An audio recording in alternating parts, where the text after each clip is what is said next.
Hi guys and happy Monday. We are back with the wonderful Manchester's finest. We are back in the Feel Good Club newsroom. I am back with Juno on the sofa and today was the first day that felt pretty normal in town. Yeah, Non-essential almost. shops were open and if I fancied going and get myself some new socks in Primark, I had the choice to. So we didn't, but we are slowly getting back to norm, which is super exciting. And even though it was a rainy week last week, the city of Manchester and the Mancunians have been doing our bit, and this week is full of feel-good, positive news stories. So if you've just tuned in and you don't know who we are, I'm Kira, this is Amy, and this is Juno, and we are the founders of Feel Good Club, two wives and their puppy on a mission to make you feel good and normalise a conversation around mental health and well-being in general. So we've been with Manchester's finest for the past however many weeks now, it must be 2 or 3 months, bringing you positive news throughout this period that isn't so positive. So we're going to start off with right back to week one. Yeah, right back to week one. One of the stories that we covered in week one was the wonderful Chester Zoo had started streaming their enclosures so families could have a day out at the zoo from their living rooms. This story makes me happy because I feel like we're doing a 360. We're getting there. Chester Zoo has opened its doors again, which is absolutely amazing, just in time for its 89th birthday. And they'd been struggling a lot recently. I saw a lot online going around about how they were really struggling because it costs over £400,000 a month, to feed those wonderful animals that bring everyone so much joy. So they have reopened. They've put some stuff in place to make it safe for us all to go and see.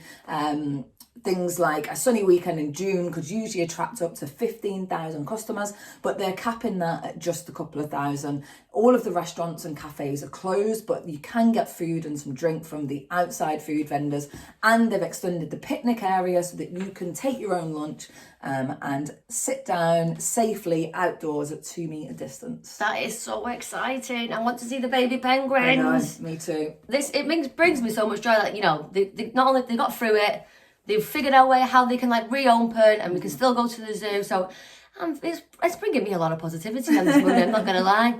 But there's also a little community of people in Heaton in Stockport which named their organisation For Heaton Zoo.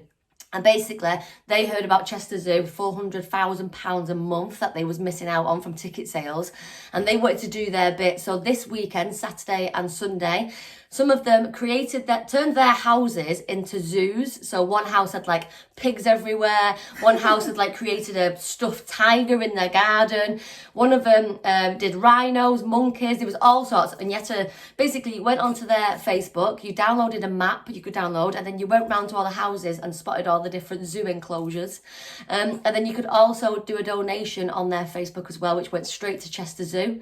So far, they've raised up to £2,000. That is amazing. Yeah, it's absolutely incredible. And they even had a selfie spot where you could take a selfie with a rhino. Oh, that's amazing. So massive shout out to the community of Heaton. That is absolutely adorable.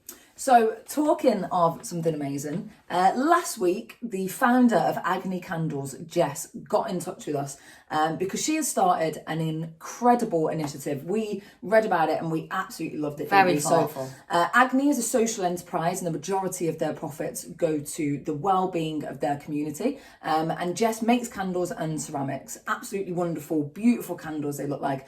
And she started making candles because she's always been an anxious person, and she found that making candles helped her slow down, shift her intentions from the stresses of the day, and it became like a meditative. Is that a word? It is now. It's a word. Experience. Which reminds us a lot of our story. Feel Good Club actually started through Kira making candles, and that was the exact reason why you started it. So we wouldn't even be here now if it wasn't for candles. So it's something that's close to our hearts. But what Jess is doing is she has realised that if making candles has helped her so much, then it's going to help a lot of other people too. So she is offering free candle making sessions to anyone who is stressed, burnt out, or has a low income, because wait for it, she's going to give them one-to-one classes virtually. They'll get the free kit and the video tutorials, and she'll work with them until they are confident to actually start making candles that they can sell to gain extra income. So not only is she supporting them, boosting their income, but she is going to be supporting them if they're feeling stressed or burnt out. That is absolutely amazing. incredible. So Jess has actually got a Kickstarter, and she's created this Kickstarter basically to help her get enough kit to be able to give out to people. And she's asking people to nominate their friends who they feel could do who could do with this support that Jess has given out. So if you've got anyone that you want to nominate, head over to, the picture will be up in a second, which will have Jess's Instagram on, but it's Agni Candles. And please do head over to the Kickstarter as well, because it is an absolutely brilliant initiative, and Jess needs all the support that she can get with it to make it happen. 100%. That is absolutely a beautiful thing to, what a beautiful thing to do. Next up, we've got Anthony Quinlan, who you might actually recognise from Hollyoaks and Emmerdale. Well, recently, Anthony's played a role in a short film about domestic abuse.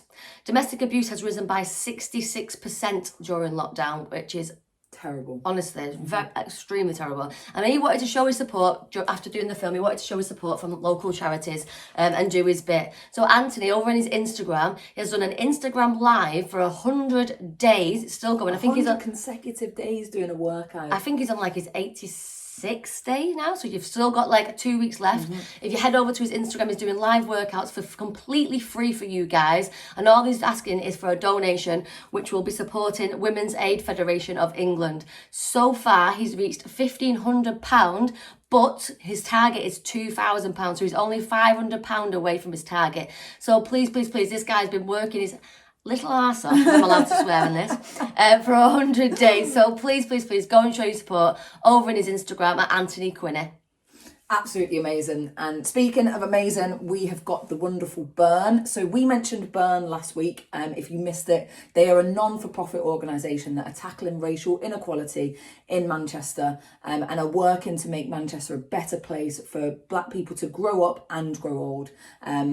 And I was actually on a Zoom call with Lisa, who is one of the directors of Burn, and she told me that they have now received £5,000 of funding from Forever Manchester, and this is going to enable them to deliver leadership development programmes for the Black third sector in Manchester to build back better. Absolutely amazing work for Lisa and the team of directors. Burn is not their full-time jobs, Lisa was telling me. They've all got other jobs that are their full-time jobs, and they do Burn on the side because they are so passionate about it and it is so needed. So a huge well done to all of you over at Burn. And congratulations. And congratulations on your funding. Next up, we've got Millie Rose Textiles. She is a Manchester School of Art graduate and she is now designing for her own independent brand. But Millie Rose wanted to get involved in the Black Lives Matter movement and make sure that conversation continues in Manchester. So what she's done is she's created some beautiful rugs they're incredible. that aim to put to continue the conversation about racism, anti-racism, and putting an end to it. So they're very bright rugs, you can't miss them, they're absolutely brilliant. BLM NCR. So she headed into Northern Quarter with her team over the weekend and she donated all of these rugs. She did a collection of 4 different ones and she donated a load of them to coffee shops and stores that are open right now in Manchester. And the idea behind that is so that this conversation continues to happen. You go into your favourite coffee shop and that rug will be there, and they say things like Teach Black History, BLM Manchester, Stop Racism and Black Lives Matter. So if you see them in your favourite coffee shops around Manchester, we saw some today, didn't we? We did. Then please take a photo of them, put them online, tag Millie Rose Textiles because they're absolutely brilliant. So amazing well done, work. Millie. And it's such a good idea. I don't know if I told you this, but Millie has actually saved one for us. So I can't wait to get our hands on So excited. But it's such a good idea how, you know, just as soon as you walk in a coffee house, it's there. Yeah. Such a good idea. And that is what we need because this conversation needs to continue. It does. It doesn't stop here. Next up, we've got Queerantine. Queerantine. Amy has been practicing saying this for about 3 hours today. It is Queerantine. If anybody out there can teach me how to speak English, that would be much appreciated. But basically, DJ Ollie Waldron has been holding regular club nights in the gay village, and obviously at the moment it's closed, and with Pride being cancelled, we're obviously extremely upset. But what Ollie's been doing, he's been dressing up his city centre flat in Manchester each week on a Saturday on Zoom and been giving us the most campest, what he says, the most campest Christmas party He decorates it with pride flags, he's got tinsel curtains, he's got disco lights, and basically he sits on Zoom, does his little DJ set, and that gives everybody a nice Saturday. Nice Saturday night. Nice Saturday night party. So he started out on Instagram Live, didn't he? And then the club nights, then he took them to Zoom. So I love that. I'm definitely jumping on this Saturday. I'm definitely going to be on this Saturday. I need a bit of camp in my life, I'm not going to lie. We do. So if you're interested and wanted a bit of a party this Saturday, then go over to Facebook and say, what's the word, Kira? Quarantine. And you can find out when his next upcoming events are. Next up is St Anne's Hospice, which usually this month would do a midnight walk where thousands of people would come to Manchester dressed as Manchester Bees and other crazy fancy dress outfits. But obviously, due to lockdown, that can't happen right now. So what they've decided to do is do a virtual walk. So people now, anywhere around the world, can either do a 5k or a 10k walk throughout June. So you've got 2 weeks left. So no excuses, no excuses. And basically they're trying to do this because at the moment they've had a lack of fundraising, obviously due to COVID-19. During lockdown, they're unable to do the usual fundraising events, aren't they? Yep. So they are struggling a little bit right now. So they've come up with the amazing concept of doing it virtual. At the moment, they've currently raised £23,000 for St Anne's, but their target is £50,000. So please, you've got 2 weeks left throughout June. Head over to St Anne's Hospice and register to donate. You can walk in, get donating. You can do it wherever you want. You can do whatever you want. You can do it at home, in your garden, in the park, around the Aldi supermarket whilst you're shopping. Could you do a 5k in Aldi supermarket? Depends how many times you walked around. Leave it with me. Leave it with me. But yeah, please, it's super important to help these organisations at the moment. So please head over and get involved. So next up, we've got The Sims. So we actually downloaded Sims, didn't we, in the first week of lockdown, and we had to tear ourselves away from it because you know what Sims is like. If you played it before, 3 months would have gone by and would have still been on the sofa, wouldn't have moved, would have got nothing done. I wouldn't have gone to bed. No, I'd still be awake right now playing The Sims. We get hooked with it, don't we? Mm-hmm. But, and it sounds like Jess Vaughan from Manchester has also been hooked on it. She has decided to recreate on Sims 4 many of Manchester's favourite and best bars and restaurants. So we've got places like Trough, we've got Albert Slosh, we've got everybody's favourite Cheap as Chips Oyster Bar, and even the Pev. You can now download them into your game so that you can go on a virtual Manchester pub crawl on Sims 4. I am so tempted to re-download it, but in my head I was like, you won't see me on the news next week if I do. Yeah, that's it. That's Kira locked, gone. So I've just looked at the photos, which are going to be shown now, but they are brilliant. So well done, Jess. And I hope that if you do want to play it, that you have fun on your Manchester pub crawl. And fingers crossed it won't be long until we're doing that. We're actually doing a real one. Yeah.